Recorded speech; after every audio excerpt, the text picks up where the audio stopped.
So guys, for the first step, you want to head over to search and type in check for updates. Click on it.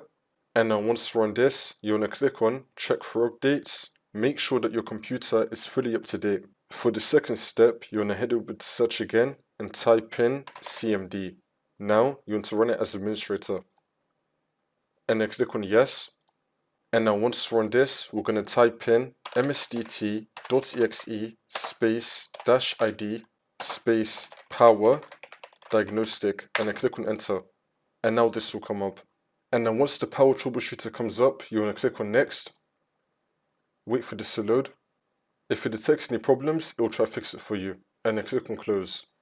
For the next step, we're going to type in sfc space /scan now, and then click on enter. And now you want to run the scan. Wait for this to load. I'm going to skip the video to when the scan will be fully completed.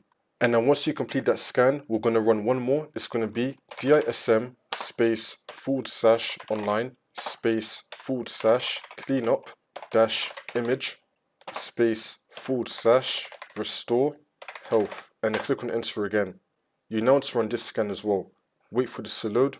Again, I'm going to skip the video to when the scan is done. And then once that's been done, for the last step, you just want to restart your computer, and then the problem should be fixed.